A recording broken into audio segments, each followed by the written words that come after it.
आज हम लोग नदी के कार्य पढ़ेंगे। आपने कल पढ़ा था कि नदी या कोई भी अपरदन के अभिकर्ता किस प्रकार चार तरह से काम करते हैं।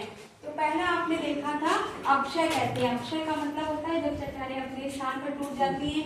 नदी को हमने इतने भागों में बांट दिया है, उसके अवस्थाओं के हिसाब से, उसके सेडिमेंट्स के हिसाब से नदी की चार अवस्थाओं में हमने बांट दिया। नदी की बाल्यावस्था जो मैदानी पहाड़ी क्षेत्र में रहती है, नदी की युवावस्था जो मैदानी क्षेत्र में रहती है, नदी की प्रौढ़ावस्था ये भी मैदानी क्षेत्र में, और नदी की वृद्धावस्था जो समुद्र के निकट हो जाती है।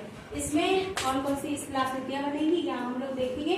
ये वो नदी जब बाल्यावस्था में रहती है तो उसके पास टूल्स कम रहते हैं। टूल्स बने कंकड़ पत्थर बालू जो आपस में टकरा कर टूटते हैं और एक दूसरे को भी बालू में कन्वर्ट कर देते हैं। तो अक्षय अपने स्थान पे चट्टान, यहाँ पर क्या होता है, कठोर चट्टानों को नदी नहीं काट पाती है और मुलायम चट्टानों को काट देती है और बहुत तेजी से ऊपर से नदी का जल तेजी से नीचे गिरने लगता है। इसको हम जलप्रपात कहते हैं या इसे हम वाटरफॉल के नाम से जानते हैं। ये आपकी कठोर चट्टान है जिसको नदी ने नहीं काटा है। ये मुलायम चट्टान है जिसको नदी ने काट दिया, लेकिन ये अपने स्थान पर है, इसीलिए इसे अक्षय कहते हैं। या इरोजन से बनी हुई एक स्थलाकृति है। इसी तरह से वी आकार की घाटी भी बनती है, लेकिन वो आपके सिलेबस में नहीं है। फिर आता है मैदानी क्षेत्रों में नदी जब युवावस्था में आती है तो पहाड़ों से उतरकर मैदानी क्षेत्रों में आ जाती है। नदी कभी भी सीधी नहीं चलती है, ये हमेशा मोड़दार रास्तों से चलती है।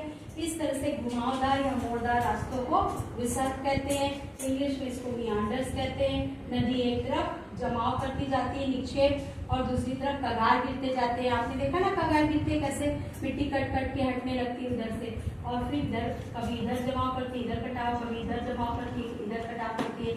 इस तरह नदी चलती है। इसको बोलते हैं विसर्ग या घुमावदार रास्ता या मियांडर्स। फिर उसके बाद आता है ऑक्सबोले। जब नदी बहुत ज्यादा विसर्ग में घूम जाती है तो क्या होता है कि बहुत ज्यादा घुमाव के कारण यहाँ पर वो नदी फिर से सीधे रास्ते पकड़ लेती है और जो हिस्सा छोड़ा हुआ रहता है वहां पर सेडिमेंट जमा हो जाते हैं और उसके आसपास के हिस्से में जल जमा हो जाता है और इस जल को से झील बन जाती है। इसे हम छाड़ल झील कहते हैं या गोखुर झील कहते हैं। गाय के खुर की जैसी आकृति होती है, इसलिए इसे गोखुर झील के नाम से जानते हैं। और इसे ऑक्सबोलेट भी कहते हैं। ये अपरदन से बनी आकृति है। किससे बनी है? अपरदन यानी डेन्यूडेशन। किससे बनी है? अपरदन यानी डेन्यूडेशन से बनी आकृति है। यानी अपरदन का मतलब क्या होता है? जब चट्टानें टूटकर अपने स्थान से हट जाती है। ठीक है, कौन हटा रहा है इसे? नदी हटा रही है। नदी क्या है? अपरदन की अभिकर्ता।